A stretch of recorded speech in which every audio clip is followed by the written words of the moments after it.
इसका recording studio Ekangar सराय। करता हूँ पील के छौड़ी, करता हूँ पील के छौड़ी। प्रेजेंटेड बाय इसका फिल्म्स। ढोड़ी देखा के बनाबाही खूबे रील गे छौड़ी, ढोड़ी देखा के बनाबाही खूबे रील गे छौड़ी। सुइया लगा के डाका टरवा करता हूँ पील गे छौड़ी, सुइया लगा के डाका टरवा करता हूँ पील गे छौड़ी। अब कैसे रहलौ तोरा हो बेला फिर गे छौड़ी, आगे कैसे रहलौ तोरा हो बेला फिर गे छौड़ी।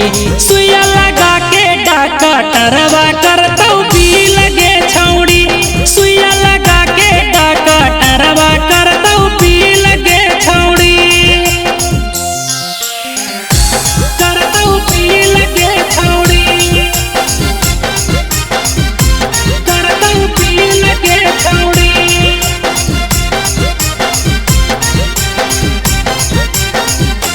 सुइया लगा के डाका टरवा करतौ पील गे छौड़ी, सुइया लगा के डाका टरवा करतौ पील गे छौड़ी।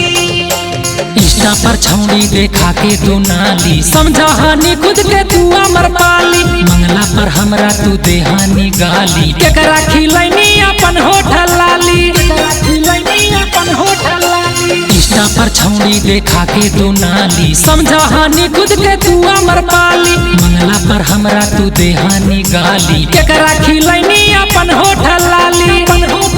अब कौना तोरा में डालकौ जे टूटलौ सी लगे छौड़ी, आगे के करा से डलबैनी जे टूटलौ सी लगे छौड़ी। सुइया लगा के डाका टरवा करतौ पी लगे छौड़ी, सुइया लगा के डाका टरवा करतौ पी लगे छौड़ी, करतौ पी लगे छौड़ी,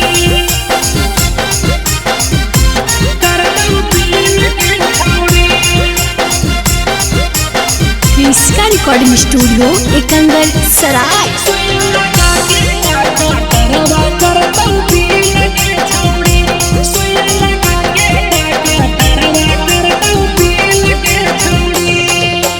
आशीष बाबू पर न देनी ध्यान गे, अपन जवानी के कैनी जियान गे। तोरा में बसा हलो मोर परान गे, कहिनो करैनी ना हमरा ने मान गे, कहिनो करैनी ना हमरा ने मान गे। आशीष बाबू पर न देनी ध्यान गे, अपन जवानी के कैनी जियान गे। तोरा में बसा हलो मोर परान गे, कहिनो करैनी ना हमरा ने मान गे, हमरा ने मान गे। अब केतना के तू तोड़ी देनी दी लगे छौड़ी, आगे केतना के तू तोड़ी देनी दी लगे छौड़ी। सुइया लगा के डाका टरवा करतौ पी लगे छौड़ी, सुइया लगा के डाका टरवा करतौ पी लगे छौड़ी। इसका रिकॉर्डिंग स्टूडियो एकंगर सराय।